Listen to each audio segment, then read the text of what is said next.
Habarini wafanyabiashara wenzangu, naomba leo tuzungumze kuhusu promotion items. Vinatumikaga kutangaza biashara yako. Lakini je, ni lazima kuwa na promotion item? Gharama za kuingiza hizo hela zote huko kwenye promotion items. It's supposed to be consistently over and over and over and over and over. Muhimu lakini sio lazima. Shosti! Tusemezane. Haya, habarini wafanyabiashara wenzangu, naomba leo tuzungumze kuhusu promotion items. Promotion item ni vile vitu ambavyo vinatumikaga kutangaza biashara yako. Promotion item ni kama mifuko, vikombe, peni, sabuni, wengine ni towels, wengine ni diaries. Those are promotion items. Lakini je, ni lazima kuwa na promotion items? It depend with what, inategemea na biashara ukubwa au udogo wa biashara yako. Kama biashara yako tu ni ya kawaida, haihitaji kuwa na gharama za kuingiza hizo hela zote huko kwenye promotion items, kwa sababu promotion items unacheza na probability ya kutangaza biashara yako over and over and over and over again.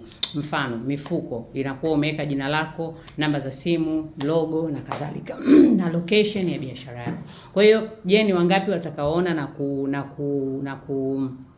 na kuja dukani kwako? Tuna assume kwamba kuna baadhi ya watu watakuwa interest na kuona na kuja dukani kwako, lakini hiyo we are playing with probabilities. Sio kitu kibaya, lakini unatakiwa uangalie ukubwa au udogo wa biashara yako, na pia inatakiwa iwe consistency. Yani kama umeamua kufanya promotion items, labda ni mifuko, it's supposed to be consistently over and over and over and over and over and over. So the budget has to be there, kwamba mwaka huu labda wote nitafanya promotion items labda ya mifuko au na peni. Let's say sijui biashara yako inahusu nini, lakini mfano unafanya hivyo, au stickers ambazo watu watabandika kwenye simu, au diary. You mention it, depend with your business. Sawa, wengine wanafanyaga kutumia kalenda pia. Muda mwingi watu wanafanyaga pia kutumia kalenda na kugawa. Sana sana naona kwenye bidhaa ambazo zinaenda moja kwa moja, ni kama bidhaa kama sigara, soda, maji, zile ambazo zina multiple suppliers. Sawa, lakini kwa biashara yako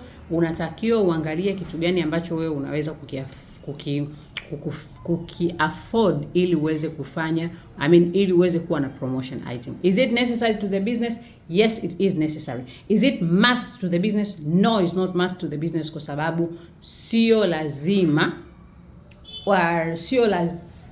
ina umuhimu lakini sio lazima. Yes, yani ni muhimu lakini sio lazima. Kwa nini? Kwa sababu tunaangalia na ukubwa wa biashara yako. So kila laheri mfanya biashara wakati wa kuwaza promotion item. Kisses. Shosti! Tusemezane.